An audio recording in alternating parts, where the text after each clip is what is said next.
warahmatullahi wabarakatuh. Perkenalkan, nama saya Heni dengan NIM 42024050012, kelas AKP 2B, mata kuliah Sistem Informasi Akuntansi. Tugas ini disajikan untuk memenuhi ujian tengah semester genap tahun akademik 2024-2025. Baiklah, di sini saya akan menjelaskan tentang siklus pendapatan dan siklus pengeluaran Sambas Jaya Mart. Untuk yang pertama, saya akan menjelaskan tentang siklus pendapatan Sambas Jaya Mart. Siklus pendapatan Sambas Jaya Mart dimulai dari pelanggan mengirimkan dokumen order barang ke bagian penjualan. Kemudian, bagian penjualan akan mengecek catatan transaksi pelanggan dari data catatan transaksi pelanggan. Jika pelanggan masih memiliki hutang, maka bagian penjualan akan membuat dokumen tagihan hutang yang akan dikirimkan ke pelanggan. Jika pelanggan tidak memiliki hutang, maka bagian penjualan akan membuat dokumen pengecekan barang yang akan dikirimkan kepada bagian gudang. Setelah menerima dokumen pengecekan barang, bagian gudang akan memeriksa persediaan yang ada. Jika barang tidak tersedia, maka bagian gudang akan membuat dokumen pembatalan order yang akan dikirim ke pelanggan. Jika barang tersedia, bagian gudang akan membuat dokumen tagihan pemesanan sebanyak 3 rangkap. Dokumen pertama akan dikirimkan kepada bagian penjualan, dokumen kedua akan dikirimkan ke pelanggan, dokumen ketiga akan dikirimkan ke bagian akuntansi, dan dokumen keempat akan diarsip temporer berdasarkan nomor pelanggan. Setelah pemrosesan selesai, bagian gudang akan membuat dokumen pengiriman barang sebanyak 3 rangkap beserta dokumen tagihan pemesanan. Dokumen pengiriman barang pertama akan dikirim ke bagian akuntansi, dokumen pengiriman barang kedua akan dikirim ke bagian gudang, dokumen pengiriman barang ketiga akan dikirim ke pelanggan, dan dokumen pengiriman barang keempat beserta tagihan pemesanan akan diarsip oleh bagian gudang berdasarkan nomor pelanggan. Setelah pelanggan membayar tagihan pemesanan, pelanggan akan memberikan bukti pembayaran via bank. Kemudian, bagian penjualan akan menduplikasi bukti tersebut.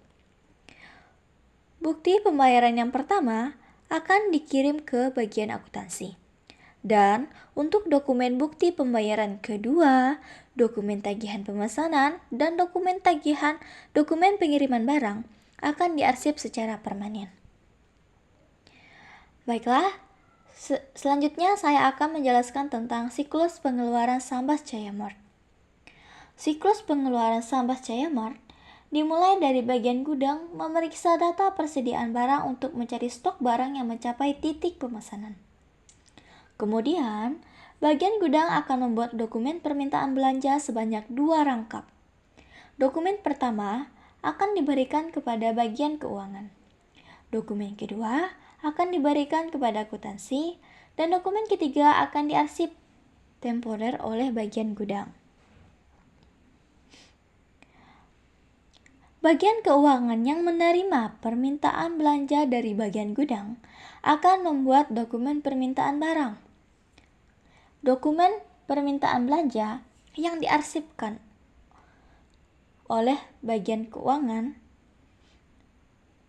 dan untuk dokumen permintaan barang yang akan dikirim kepada pemasok.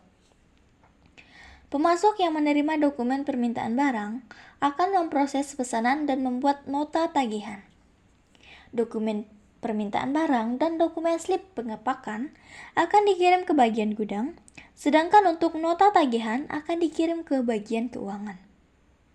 Dokumen permintaan barang dan dokumen slip pengepakan yang diterima dari pemasok akan direkonsiliasi dengan dokumen permintaan belanja yang sudah diarsipkan. Jika barang yang diterima sesuai, maka bagian gudang akan membuat dokumen permintaan barang sebanyak 3 rangkap. Dokumen pertama akan dikirim ke pemasok, dokumen kedua akan dikirim ke bagian keuangan, dan dokumen ketiga akan dikirim ke bagian akuntansi. Dan dokumen keempat akan diarsip bersama dengan dokumen permintaan barang. dokumen slip pengepakan dan dokumen permintaan belanja yang diterima dari bagian gudang. Dokumen nota tagihan yang diterima dari pemasok akan diduplikat oleh bagian keuangan. Dokumen pertama akan dikirim ke bagian akuntansi. Dokumen kedua, dokumen permintaan barang dan dokumen perintah bayar akan diarsipkan secara temporer oleh bagian keuangan. Berdasarkan dokumen penerimaan barang yang diterima dari bagian gudang, bagian keuangan akan membuat dokumen perintah bayar sebanyak 2 rangkap. Dokumen pertama akan diberikan ke bagian akuntansi, dokumen kedua akan dikirim ke pihak bank, dan dokumen ketiga, dokumen penerimaan barang, dokumen nota tagihan akan dikirimkan secara temporer. Kemudian, bagian keuangan akan mengarsip dokumen permintaan belanja, dokumen nota tagihan, dokumen penerimaan barang, dan dokumen perintah bayar ke dalam arsip permanen perusahaan. Sekian penjelasan siklus pendapatan dan siklus pengeluaran Sambas Jaya Mart dari saya. Sekian, terima kasih. Wassalamualaikum warahmatullahi wabarakatuh.